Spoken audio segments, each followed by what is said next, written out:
Farming practices like reduced tillage and cover crop use positively impact soil health, but University of Minnesota researchers are studying how those practices might change nitrogen needs for corn. Dr. Anna Cates is heading up the research looking at impacts of those practices over time. The reason that these practices would change your nitrogen needs of corn would be if they change the biological delivery of nitrogen, right? So microbes mineralize nitrogen, turn it into the plant available form. Sometimes having higher food web levels, like predators of microbes, helps to release that nitrogen.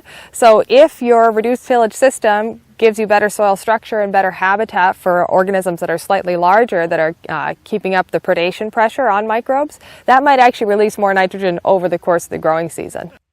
This fall will be the first year harvest data will be taken on the research sites, but Cates is hopeful that over time the effects of soil health practices will become evident. We hope that by saying something about the nitrogen needs in these different systems, we can help give actionable information that helps put money in people's pockets.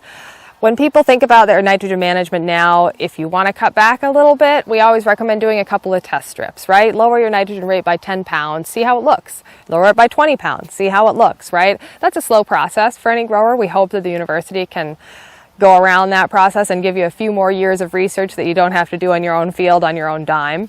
So that's what we're doing here.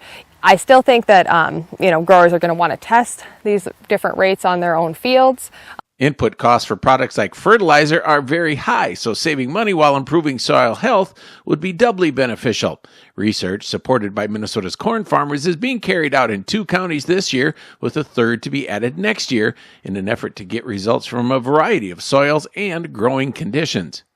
We are finding that our fields that have long-term soil health practices and even short-term soil health practices are higher in some of their biological metrics. So it does seem like they're having an effect on the properties of their soil, and what we're really trying to figure out is, does that translate into a corn nitrogen and corn yield outcome?